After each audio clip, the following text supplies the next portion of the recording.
Good evening, everyone. Thank you so much for tuning in. I'm Emily Molden, the Executive Director of the Nantucket Land Council, and I'm very pleased to welcome you to our first Clean Water Topics on Tap. We are so excited to present this brand new summer series to you, even though we would much prefer to be doing so in person. I want to take a moment to send a special thank you out to our sponsors, Donnellan Family Wines, Ernst Landscaping, Cisco Brewery, and the Nantucket Shellfish Association. We are extremely grateful for all of your support. Today's topic is ecological landscaping on Nantucket, a topic that has been important to the Land Council for a very long time. The Land Council has been working to protect and preserve Nantucket's natural resources since 1974. We've always maintained a focus on the health of the island's sole source aquifer and fragile water resources. And over the past decade, we've been dedicating even more of our efforts to investigating the health of our ponds and our harbors, while also promoting good government policies that will preserve them. We focus a lot of attention on land use practices such as fertilizer use and wastewater management, both of which can contribute nutrient pollution to not only our groundwater, but also our ponds and our harbors. One of the most important policy and regulatory initiatives that we have collaborated on in this area is the creation of Nantucket's best management practices for fertilizer use, as well as the subsequent Board of Health regulations that reflects these BMPs. These documents were produced as a great collaborative effort between the town, organizations like the Land Council, as well as the professional landscaping community. We really look to the town to continue implementing these regulations and also to increase their enforcement of them, as we really all rely on the compliance of proper fertilizer use for our clean waters. We also hope to continue offering a variety of educational opportunities for landscapers and homeowners to support these efforts. We strongly encourage and promote the use of native plants in landscaping and have worked with the Nantucket Conservation Foundation and our other partner organizations in the Nantucket Biodiversity Initiative to produce a great native plant brochure, which includes a pretty extensive list of native options. That brochure, along with the best management practices and the Board of Health regulations, can all be found on the Land Council website, and we'll provide you with that web address at the end of the program. So this is all in an effort to both reduce nutrient pollution to our water bodies and also preserving our beautiful native plant communities and native landscapes. And that is precisely what brings us all here today. So before I introduce our speaker, just a quick word about our Zoom protocol for the evening. At the end of the presentation, we will have some time for questions. And I would just ask that any questions you have, you enter into the specific Q&A box that you'll find at the bottom of your Zoom window, rather than the chat box. I just ask that you use that Q&A box. That's where we'll be looking for your questions. So without further ado, I want to introduce our speaker, who is Dr. Jack Ahern. He is a professor of landscape architecture at UMASS Amherst. He's made numerous presentations over the years on urban ecosystems and on green infrastructure. He's very passionate about making connections between landscaping practices and a healthy environment, including healthy, clean water resources. He'll be speaking tonight about ecological landscaping and what that looks like, what that can look like, and why it's so important. And it'll also serve as a great sneak peek to a book that he's been working on over the last few years called Designing with Nature on Cape Cod and the Islands. And we're really excited about that book. Hopefully it will be out next year. Maybe we'll hear a little bit about it from Jack, and we'll definitely make sure that there are some copies available on Island when that does come out. So with that, I will turn it over to our speaker, Dr. Ahern.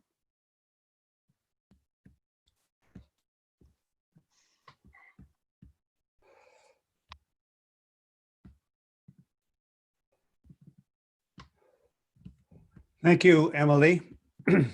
And thank you to the Land Council for the invitation to speak today. It's It's a pleasure and an honor to talk to people who are concerned about such a special place in the world. I've had the pleasure to be on the island a number of times, and certainly one of my favorite places in the world. As Emily said, this talk is a preview of my upcoming book called Design with Nature on Cape Cod and the Islands. Should be out next year by UMass Press. So I have selected from that book some themes that are particularly relevant for Nantucket and included examples, some from Nantucket and some from the Cape and the Vineyard. But here are a handful of key themes to start off with.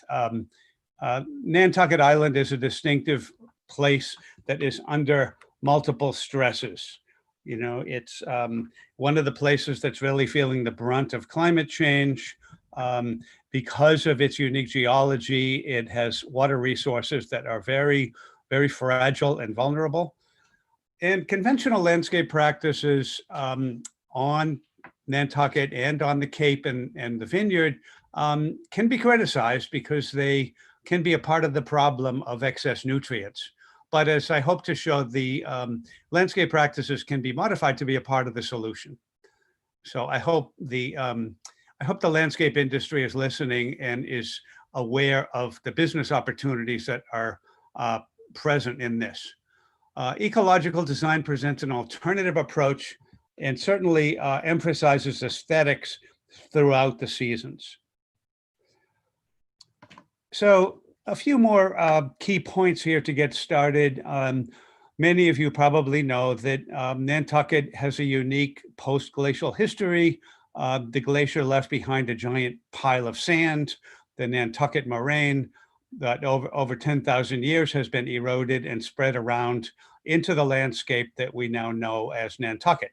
Very similar glacial history to Martha's Vineyard and also to all of Cape Cod, and in fact to Block Island, the Elizabeth Islands, and Long Island, New York. Because it's basically a pile of sand in the middle of the ocean or the edge of the ocean, the fresh water floats on top of the salt water underneath it as one giant sole source aquifer that is very vulnerable to contamination.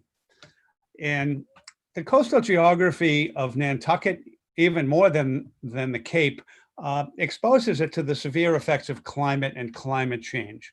Any of you who live on the island year-round certainly know that. But importantly, these stresses also give the island its distinct and memorable character.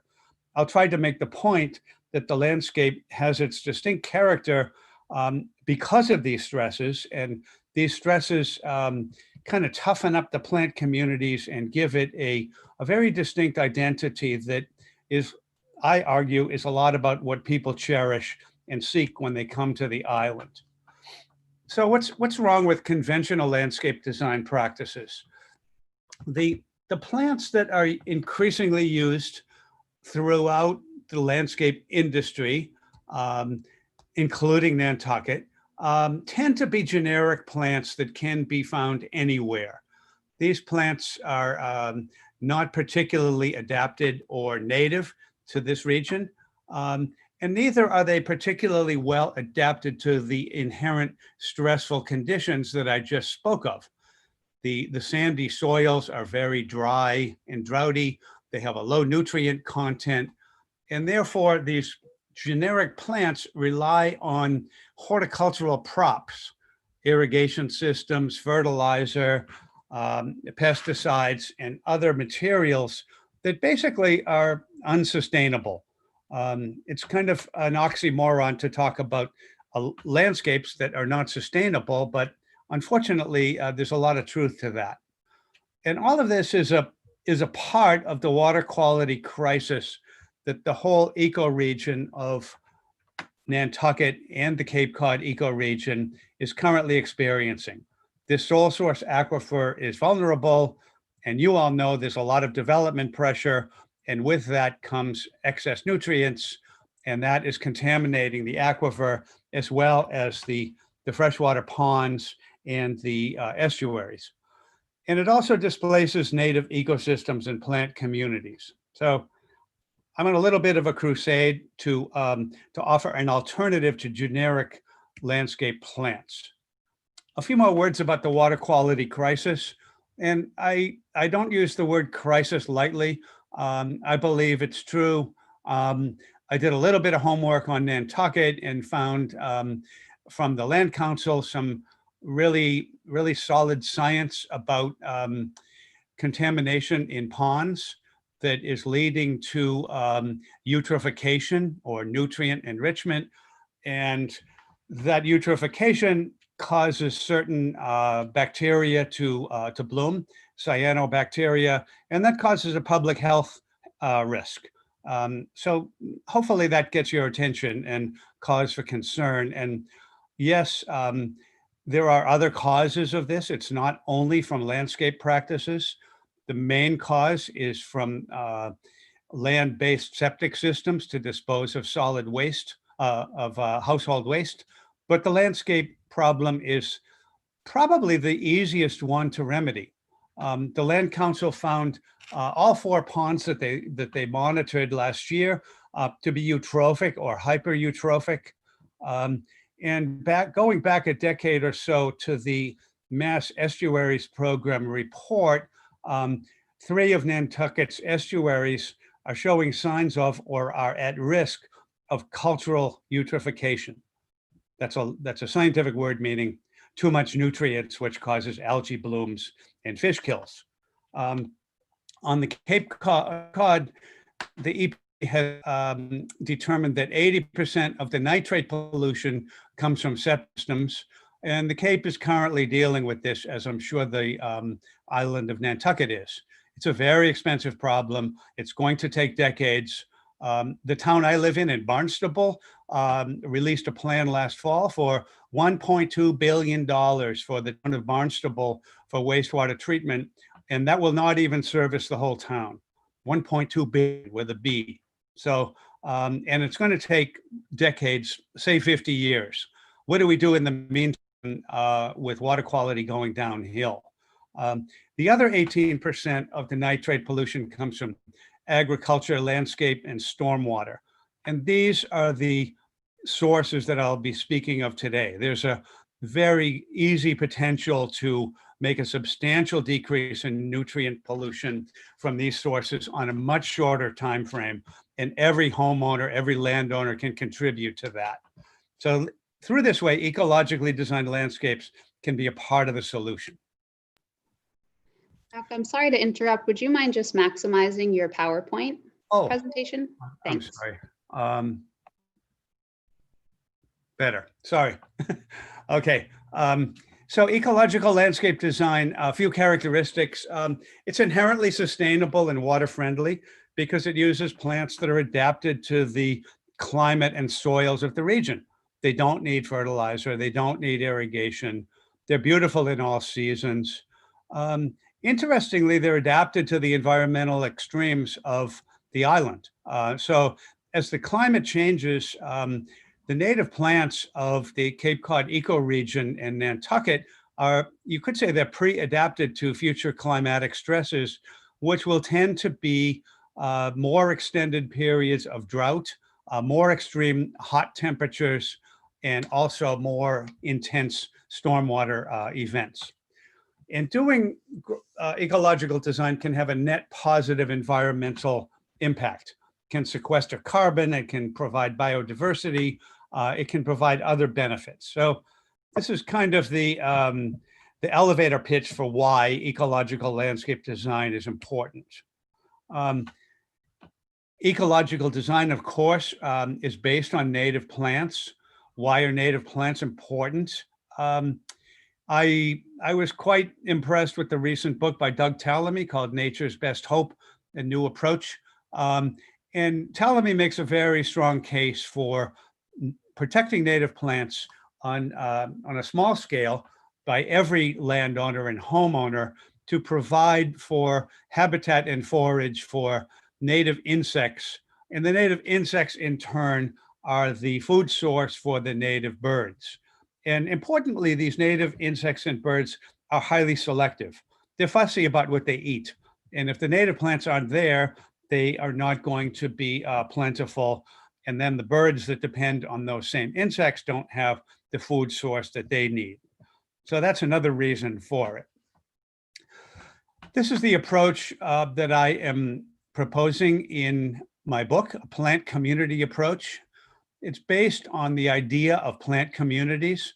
This is an ecological term for groupings of plants that have evolved to be in sync and adapted to local conditions, local ecology, specific growing conditions, sun, soil, water, and light. And therefore, these local plant communities express the local identity and sense of place of the island.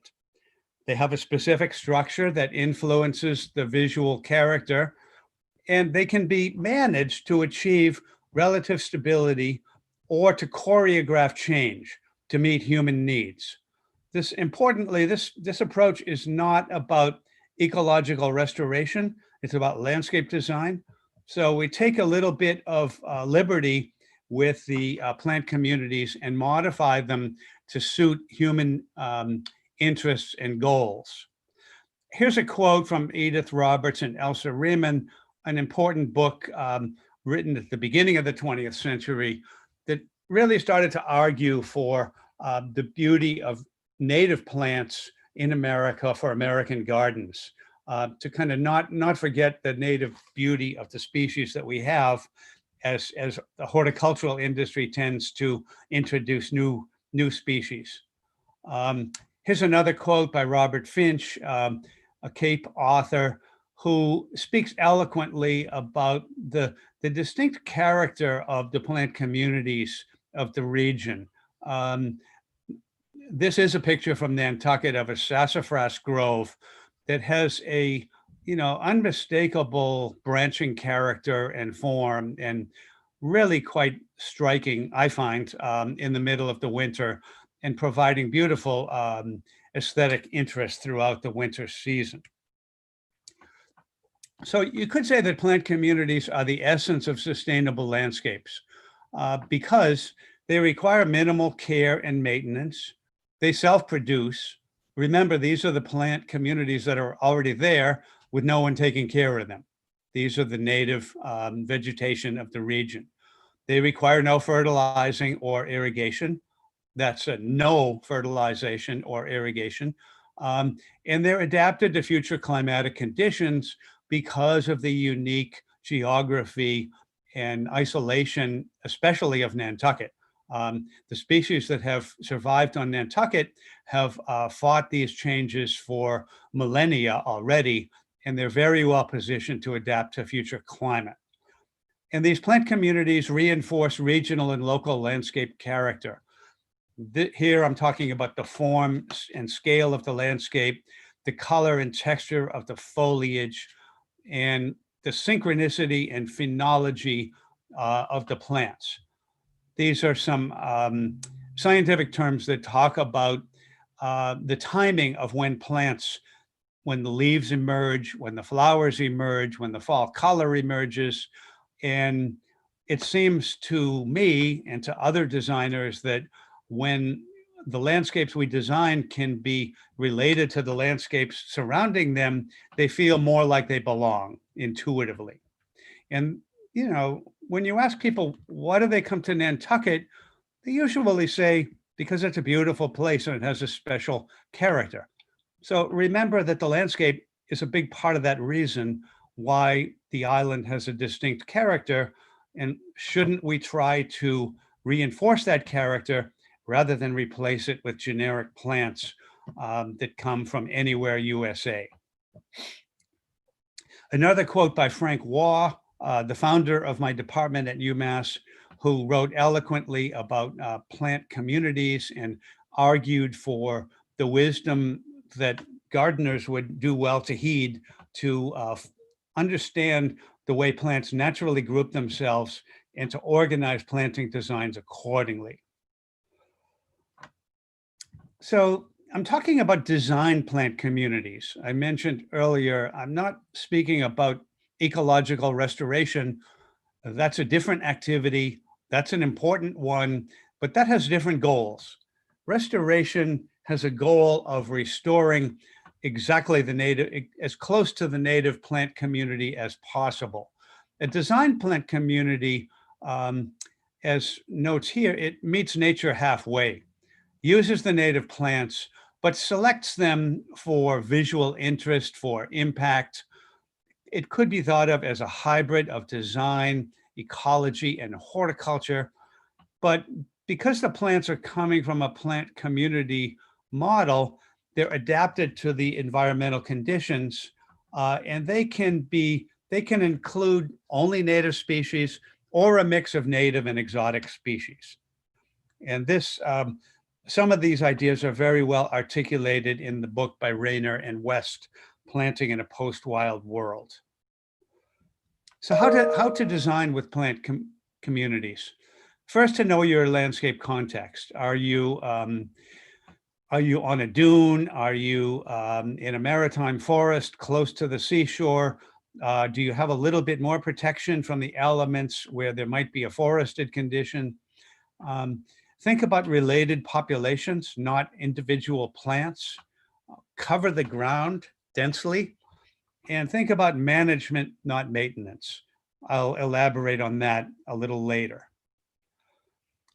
So I have identified these 6 as the major terrestrial plant communities of Nantucket Island and the Cape Cod ecoregion that are a basis for this plant community approach.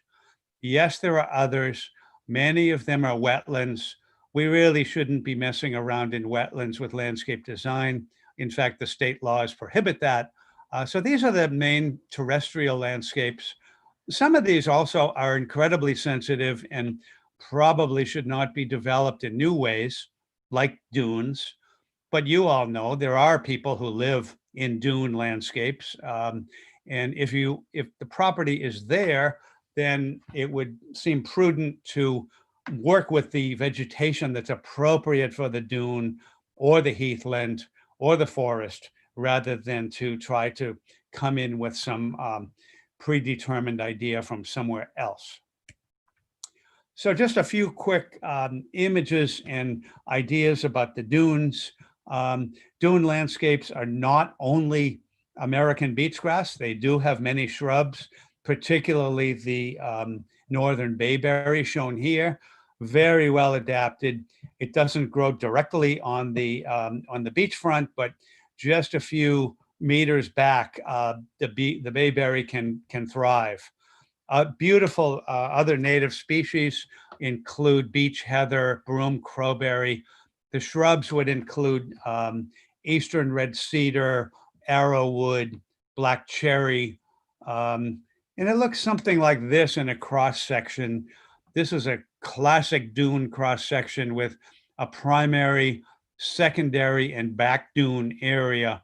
And here you'll notice that the taller vegetation tends to occur where it gets a little bit of protection from the salt spray and wind from the ocean.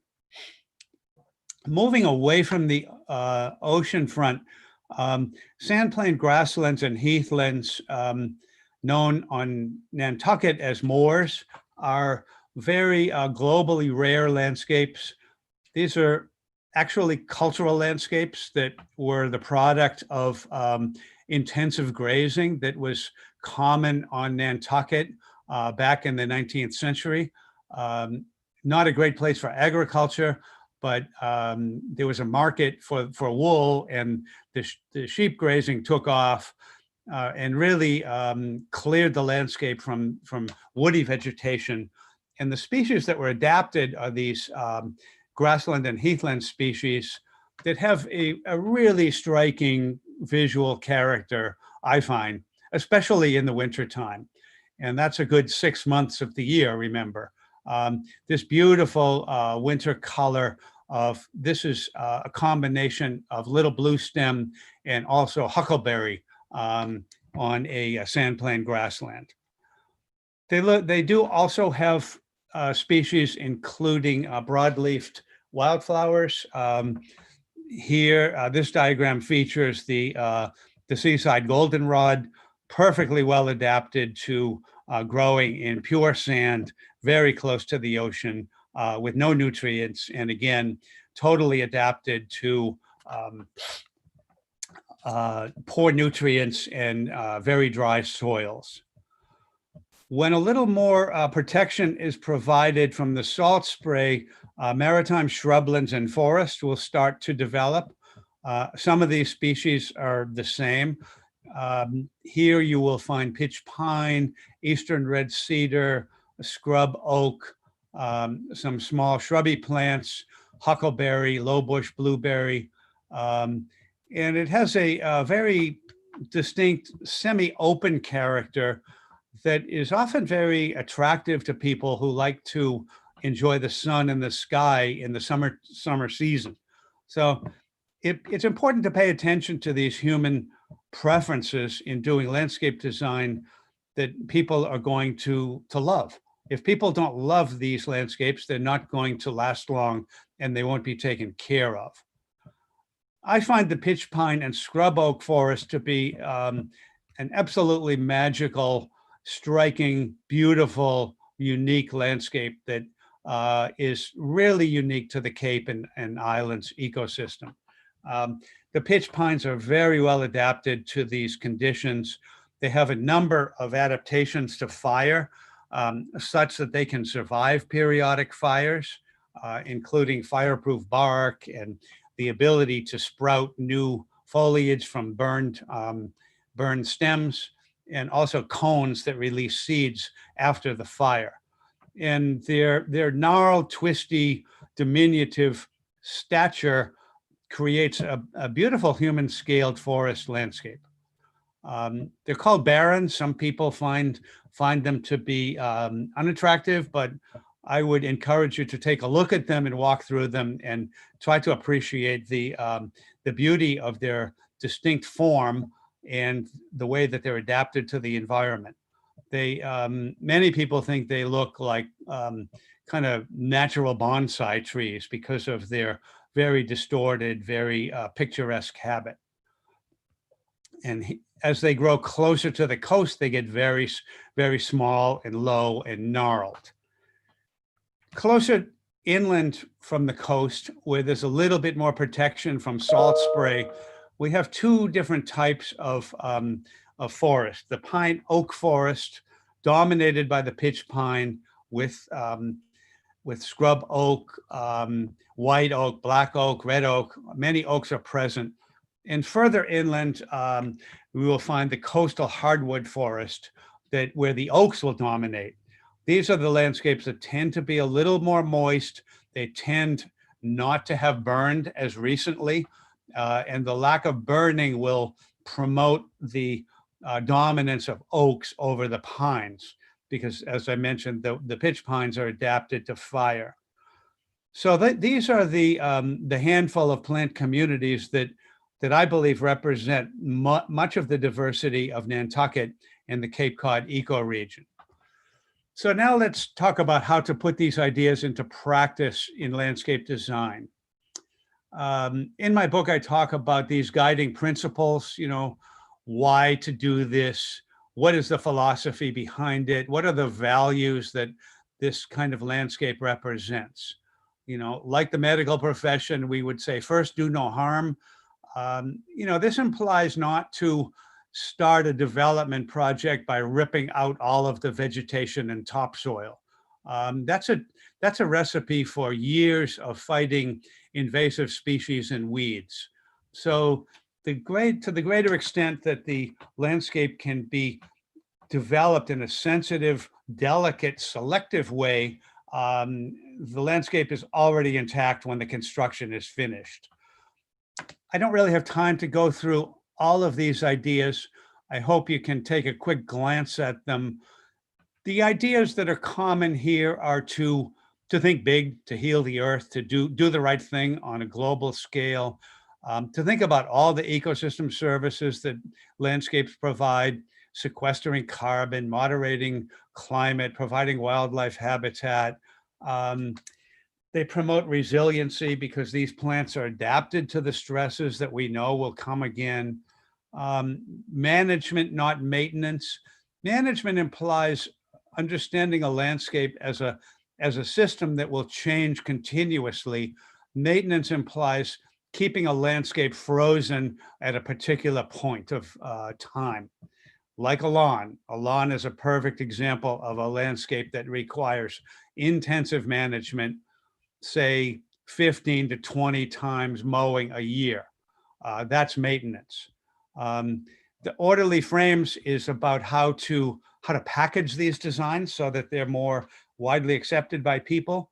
And green infrastructure is about providing specific functions that we can all benefit from, like cleaning the water of the island. And a few design principles that I will try to illustrate with a number of projects that I'll go through next. Less lawn. That's kind of, if there's one thing you remember from this presentation, that's it. Less lawn. Sure, lawns are beautiful. Lawns are wonderful. Lawns are important for playing on. Lawns can be maintained better or worse. Emily mentioned the BMPs that the island has for responsible use of fertilizer. Obviously, everyone should be following those, but I would go even further and say, how much lawn can you get rid of? We need less lawn. Just think, on the Cape, there are 25,000 acres of managed lawn, not including golf courses. That's a lot of area. And just think about the carbon emissions from the lawnmowers that cut that lawn, much less the irrigation and the fertilizer and the herbicides and the leaf blowers and all of that stuff. Americans have really fallen in love with lawns, and it's become a habit that we don't even think about. And we would all do well with less lawn, I believe. We want to think about making landscapes that are legible and that don't look too messy or complicated. That's achieved by planting with layers and by editing out certain species. Remember, the design plant community approach is not a hands-off restoration approach, but it's meeting nature halfway. So I argue it's okay to remove plants so that those that remain can be more impactful, designing for change, and overall to make the biodiversity of the island beautiful. So here we'll start with some alternatives to turf. If you have less lawn, what do you use? The closest to a conventional lawn is a no-mow fescue lawn. These are new species of fescue that will grow about as tall as this photograph shows, can be mown either never or once or twice a year, not 15 or 20 times. Yes, it's not the same as a putting green or for your baby to crawl on, but if your lawn is just a foreground, this is certainly an alternative to look at. If you stop mowing your lawn, you'll likely get something like the released lawn on the bottom left. The weeds and the undesirable plants never get a chance to flower in a mown lawn. If you stop using herbicides and mowing, you'll be very surprised at how many wildflowers will show up. Most of them will be not natives, but they are species like Queen Anne's lace, black-eyed Susan, chicory, and asters, and goldenrods that provide a lot of beauty and also a lot of pollinator value. American beach grass, definitely a native species. Yes, it grows in pure sand, no nutrients, no fertilizer, no water. What a beautiful thing to have an American beach grass lawn like this property on the Cape, right? Maintenance, you might want to clip it once a year or not. And that's it, right? A little bit of weeding to get it established, and then you have a beautiful alternative. Going into some woody or shrubby alternatives to lawn, my favorite is the bearberry.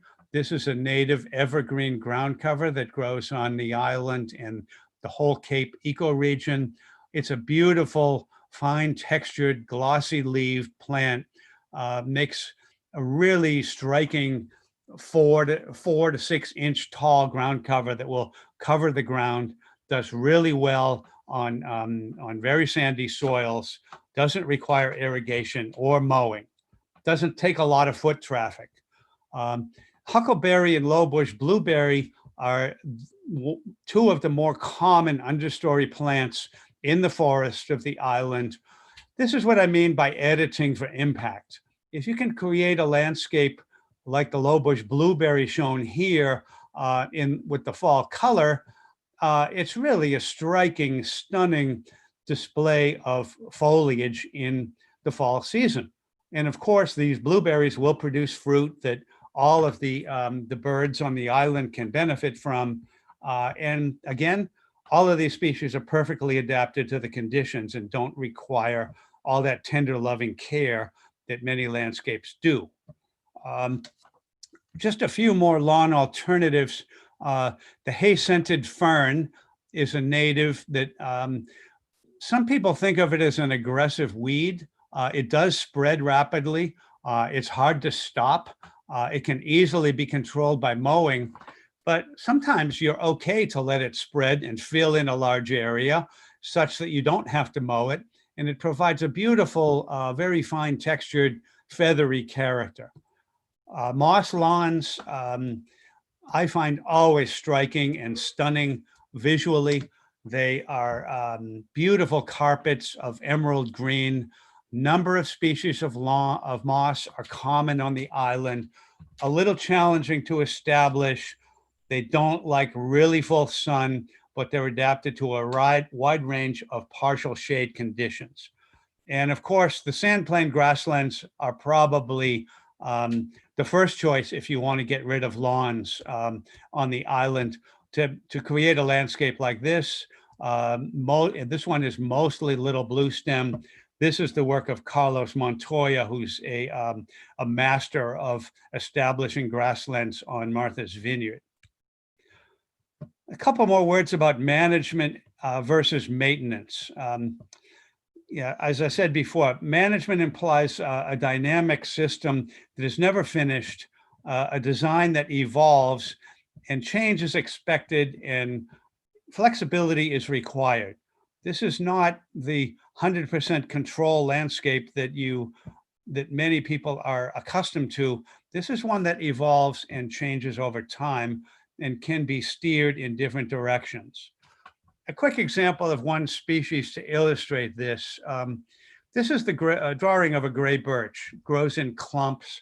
It's often called the clump birch. A multi-stem, beautiful native tree with a dense branching habit. So this is what a mature one looks like. Unfortunately, after 5 or 10 years after it's mature, it starts to look like this. It bends over from snow and ice. It never bends back up, and it will never recover. So people say, oh, that's a terrible plant to grow. Well, here's how you can regenerate and rejuvenate that plant. First, do a coppice pruning to cut out a few of the main stems and a few of the main leaders. Remember, the root system remains vigorous and it will very quickly recover and resprout. Very soon, it will look like this, where you'll have new shoots coming from the ground, filling in the gaps that were created by the pruning. And before too long, you will have a second generation mature gray birch, densely branched. So this is a different idea of a sustainable landscape. I've lived in my property in Western Mass for 34 years, and I have gone through this cycle 3 or 4 times with gray birches, cutting them down, resprouting, pruning them down, every 10 years or so. So that's a different kind of management, right? Or maintenance. Remember the lawn 15 times a year. This is once every 10 years. So yeah, if you leave it alone, it will turn into that scraggly, bent over looking plant. But if you coppice it every 10 years, you can keep this going relatively indefinitely. Another example of this idea of dynamic landscapes is one of my favorite plants, the staghorn sumac, a native successional species, outstanding fall color. Europeans go crazy for this plant. Americans think it's a weed. when I lived in the Netherlands, I saw this in the fussiest, tiniest little gardens because it was the only plant that provided reliable, brilliant fall color. I think we could do well to remember and appreciate the beauty of the sumac. And it spreads. People say, "Oh, it's invasive." Well, again, yeah, if you let it go, it will fill up a whole field, no question. But it can also be managed, right? So you can start off with a clone like this. This is a number of plants with underground roots that are connected, called rhizomes, and they spread. And given the space, it will continue to spread. The middle plants will be the tallest because they're the oldest. The perimeter plants will be lower, and it creates this beautiful dome effect. And yes, it can take over. Yes, it become leggy, but it can also be managed. I also manage sumac clones, and I find about every 5 years, I cut them right down to the ground and start over. And they'll remember the root system is not affected by this cutting, and they will regenerate quickly. So, how am I doing on time, Emily? I want to pace myself here. You probably have another 5 minutes. Okay. I'm going to go quickly through these examples just to give you some images and some ideas for what these landscapes can look like when they're designed. I have a few examples from the work of Elizabeth O'Rourke. Her firm is called Jardins International. She is based on Nantucket, and she does really striking, beautiful, stunning work, especially with grassland landscapes, restoring native species like the little blue stem and the switchgrass to large-scale landscapes, as you see here. Notice this is the idea of the clean edge on the right, the mown turf, so that, for some people, there's a limit to how wild they will tolerate landscapes. So putting just a small border of turf there and mowing it gives the visual message to people that somebody's doing this on purpose. Same idea here in a dune landscape on Nantucket Harbor.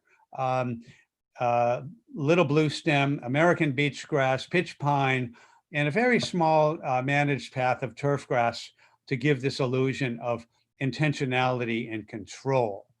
Here, here's a larger property where the owner said, we don't need 5 acres of turf grass. How about a native sand plain grassland and a smaller area of lawn closer to the house? I think the effect is striking. It can also be done in smaller increments along an entrance drive like this. And this is another view of that same area, again with the mown path through the meadow. Just a quick word about the mown paths. Of course, I'm expecting questions about ticks, and yes, ticks are alive. Ticks are a serious problem. We don't want to get ticks, but how do you avoid ticks? You stay inside. Okay, that's one option. When you go outside, you try to avoid walking through tall grass, and you can do that by having a mown path like this. And of course, you want to check yourself when you come in to make sure you don't have the ticks. So one final image from Elizabeth's work on the island. This one's a little more ornamentally designed, but featuring switchgrass in the foreground, a beautiful native tall warm season grass. A couple of years ago, I did a project with my students at UMass. We looked at the idea of converting some of the landscape of the UMass Nantucket Field Station into a demonstration landscape. This was a study. This has not been implemented. These are the names of the students. But here are some of the ideas my students came up with. A pitch pine woodland walk. By putting a woodland walk through a pitch pine, you not only control where people walk, but you give them a very carefully choreographed sequence of views. You can line the pathway with huckleberry as shown here. You can have clumps of bayberry along the sides, very much in the idea of a garden, a very designed garden experience, but featuring all native plants. another view of the pitch pine woodland walk. And this one I call a pitch pine grassland savanna.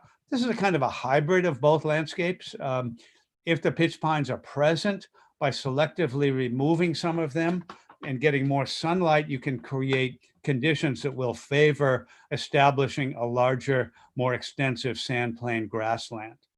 And these, if these are implemented in a place like the field station on Nantucket Harbor, it can become a demonstration place for native landscapes where people can go to see what these could look like and maybe bring some of these ideas back to their own properties.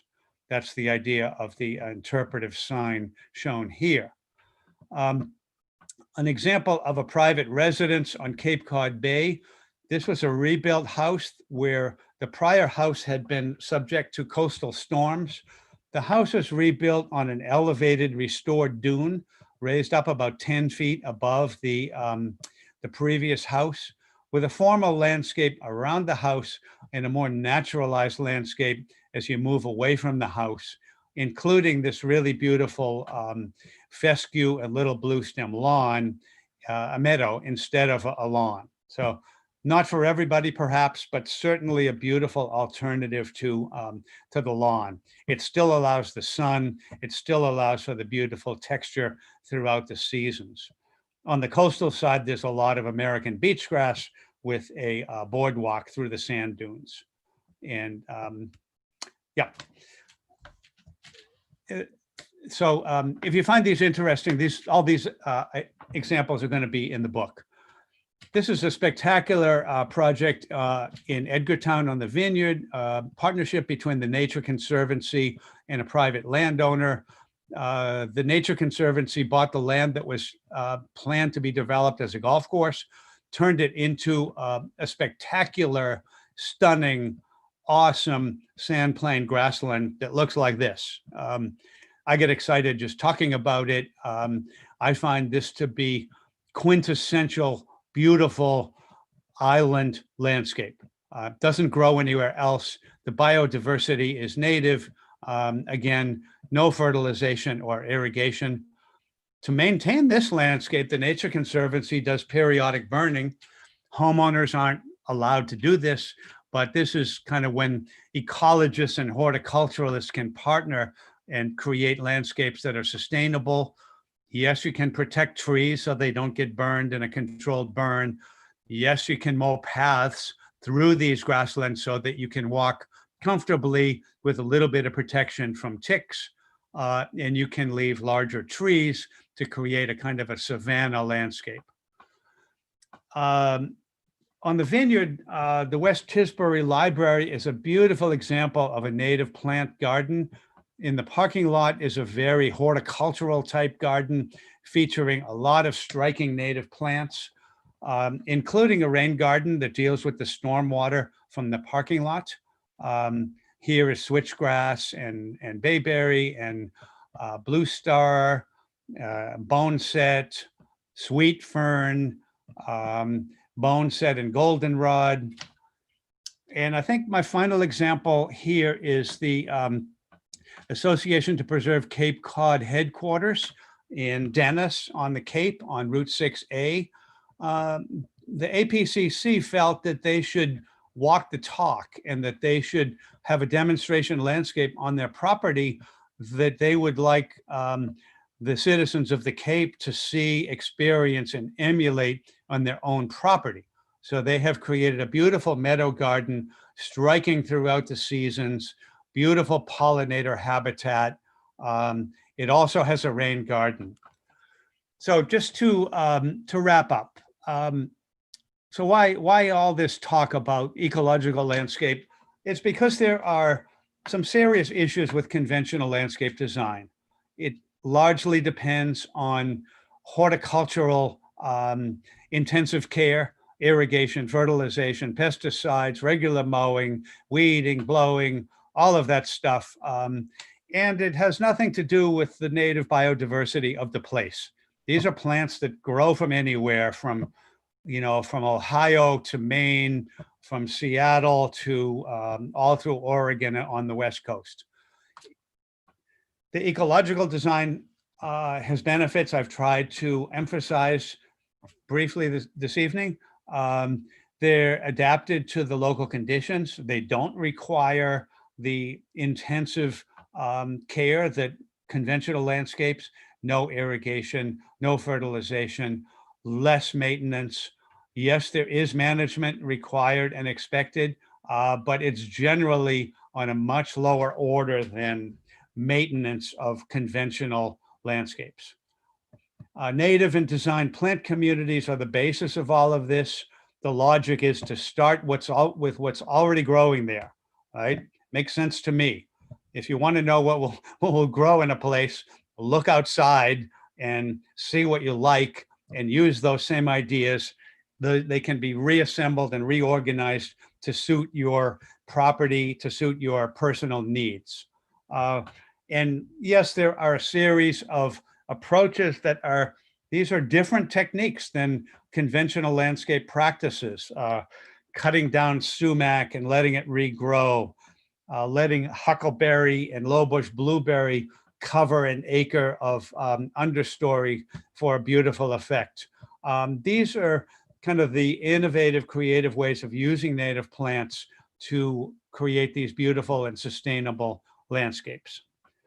So now I believe I'm ready to take some questions. I'll just leave this on briefly. This is my email if anybody wants to get in contact with me. And I have one more slide, which is the reference that Emily was talking about that's available on the Land Council's website. It's an excellent reference of native plants that are organized to give you a number of horticultural characteristics that will help you to match them with your gardening and landscape ideas. Okay, so back to you, Emily. Okay, thank you so much, Jack, for that presentation. That was really great summary of a lot of the reasons that we're so interested in ecological landscaping here on Nantucket, and we'll continue to promote it and try to provide more resources to people as best we can. If anyone has any questions, I would definitely invite you to type them into the Q&A box that, again, you should be able to locate on the bottom of your Zoom window. And while we're waiting to see if any questions come in, I know that a couple of years ago, Jack, one of your students who you worked with completed a study and a project over on the Cape in the Three Bays watershed, where they took a closer look at residential design. And I've seen the publication of it, which really is quite beautiful and magnificent. And I wondered if you could just talk a little bit about that project and what you guys looked at and found. Sure. We, as I was talking about the water quality crisis, the Three Bays watershed that is in Osterville, Marston's Mills, mostly extends a little bit into Sandwich, has a serious water quality problem. The Three Bays are a stunning coastal estuary. A few years ago, had a major algae bloom and fish kill. It has a nitrogen limit that's been specified by the EPA. There is a ton of work to be done to improve the water quality in this beautiful landscape. So we looked at what could be done in the landscape to try to reduce the nitrogen coming into the estuary. Freshwater ponds tend to be more disturbed by phosphorus. Estuaries tend to be more disturbed by nitrates, and we were dealing with an estuary. So we looked at the whole watershed and we developed a number of strategies and practices that could reduce the amount of nitrates that would get into the water. And these included planting buffers adjacent to ponds and streams, to reducing the amount of lawns, to also using cranberry bogs that are kind of becoming abandoned. Unfortunately, the cranberry industry is moving to Wisconsin The future for Massachusetts cranberry growing, it does not look bright, just to be blunt and candid about it. So a lot of cranberry bogs are being abandoned, but they offer a unique opportunity to be restored and be managed for water quality purposes. So we looked at that idea, and that idea, in fact, is being pursued specifically and actively by an organization that I am on the board of, the Barnstable Clean Water Coalition, working in partnership with the EPA and the USGS to develop strategies not only for restoring cranberry bogs, but also for doing rigorous water quality monitoring so that we will learn from these experiments and be able to replicate them in other places on the Cape and islands. Great. Okay. Well, I have a couple of questions that have come in. One is, we'd like to have a lawn that children can play on. Would clover be a good alternative to a grass lawn? Yes, clover is called nature's best fertilizer. It is a legume plant. It's in the pea family. Legumes have the ability to fix nitrogen. The air that I'm breathing right now is 80% nitrogen, but it's in an inert state, needs to be transformed into the nitrate form so that plants can use it, and clover can do that. To have a lawn that is only clover is probably going to not meet your expectations. So I would advise a diverse lawn with a mix of low mow fescue grasses and allow the clover to grow into that. UMass Extension Service has very good documents about lawn best management practices, and there certainly is a wide spectrum of lawn management that goes from, on one extreme is the cam lawn example, where after they take care of it, they have to put signs on it warning people not to walk on the lawn and keep children away. So that should be a signal to people. The other extreme is a completely neglected lawn, and there are ways to make the low maintenance lawn much more attractive and suitable for children to play on. I agree. I have lawn. My grandchildren are here. They play on the lawn. We use the lawn, but using best management practices and minimize the size of the lawn. Your children probably don't need 2 or 3 acres of lawn to play on, which a lot of properties have. And ironically, the only time people use the lawn is when they're mowing it. It's very, very odd how people have accepted this crazy reality of being slaves to their lawn because of neighbors' expectations. And but so good. I hope I answered your question. Great. Yeah, I think you did. Another one that has come in from an attendee whose property overlooks the UMass Field Station has an all-native landscape and is wondering how often she should mow her field. It's full of native plants. Excellent question. You can, if you don't mow it at all, it will turn into if you're next to the field station, it would probably turn into a maritime forest.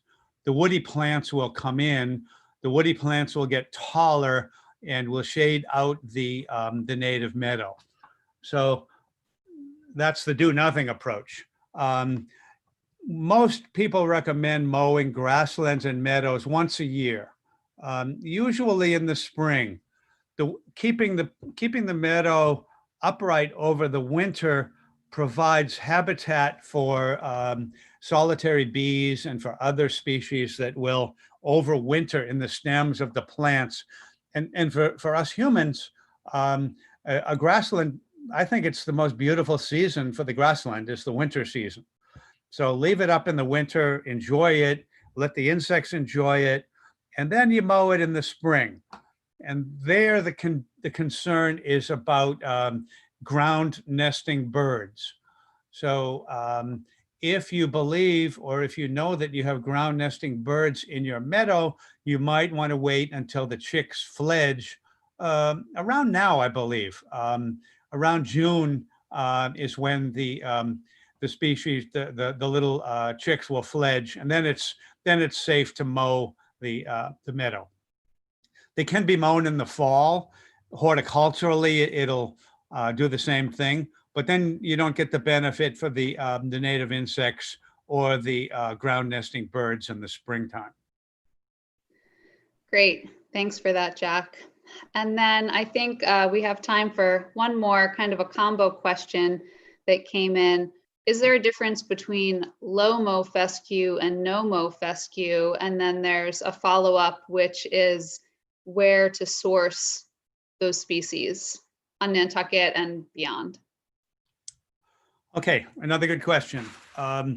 No, there's not really any difference. It's a kind of a marketing difference. I think it would be more accurate to call it a low mow fescue, because most people will end up mowing it usually twice a year. So yeah, no real difference. And why would you mow it twice a year rather than once? It's your personal preference of what do you like the look of. If you mow it once a year, it's likely to get a little tall and is likely to flop over a bit. A little bit like that photograph I showed. If you like a little bit of a neater look, you let the first flush of growth come probably about now. We're transitioning from spring into summer. Fescue is a cool season grass, which really slows down in the summer. So if you mow it tall, don't mow it short. If you mow it tall at this time of year, then in the fall it will resume growth, and you can mow it again later in the fall. Where to source the low mow fescue? Sourcing all of these plants is problematic. I don't know of any sources of native seed or native grown plants on Nantucket.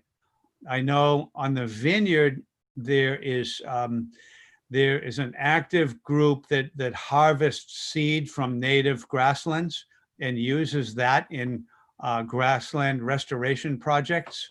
That could easily be done on Nantucket, and it may well be happening. I'm not aware of it.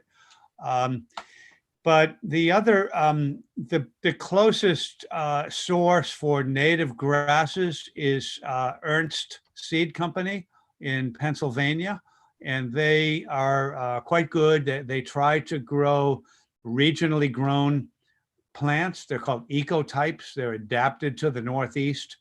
No, they're not grown on Nantucket. I think the closest they come is in New York State for growing. But that's, this is a chicken and egg question of creating a demand for these native species such that a business on Nantucket can emerge that will start harvesting native seed that can be grown. For the no-mow fescue, the best source I know of is a company in Wisconsin called Prairie Nursery in Wisconsin. And they also have an extensive catalog of native wildflowers and grasses, but they also sell a very good, reliable low-mow fescue mix. Great, thank you, Jack. I think you kind of hit the nail on the head with that one. Unfortunately, we haven't really had the demand out here that has brought an actual company to harvest native seeds for us yet, but it's certainly something that a lot of the conservation groups have been talking about for years, and would be great to get something like that up and running at some point so that we do have a source of our own genotypes and our own seed. Good. So, I would recommend on that talking to the Nature Conservancy, who are very much involved in managing sandplain grasslands, and they are quite rigorous about using local ecotype seed. So they know what kind of equipment is required to harvest the seed. As I mentioned, you definitely have places where the seed can be harvested. And that's a very sustainable practice. An established sandplain grassland really doesn't need those billions of seeds every year to regenerate, and those can be sustainably harvested. Hundreds of thousands or millions of seeds will remain after the harvesting, so it won't disappear. And that's kind of the simple way to do that. And as I mentioned, there is equipment on the vineyard, I know, that's used for this purpose. So I could help you to get in touch with those folks. Great, thank you. Thanks for that. And I just want to thank you again, Jack, for being here with us this evening and for that great presentation. I'm really pleased that it's been recorded, so more folks will have an opportunity to see it as well. Thanks to all of our attendees for tuning in, and thanks again to our sponsors, Donnellan Family Wines, Ernst Landscaping, Cisco Brewers, and the Nantucket Shellfish Association. A couple points to conclude with here. The Land Council is proud to continue working with our water fund this season, and the water fund is a special fund that we use to support our water-focused research and projects such as our eelgrass restoration and a lot of our small pond research. I also want to mention the next Clean Water Topics on Tap presentation will be taking place about a month from now in July. That's going to be July 16th, and July is actually Lake Appreciation Month. So we will be featuring a speaker on ponds and harmful algal blooms on Nantucket. So we'll actually be talking in a little bit more detail about some of the ramifications of this eutrophication that we heard a little bit about this evening. So I hope that we'll see many of you back for that presentation. And thanks again, Jack, and thanks everybody for tuning in.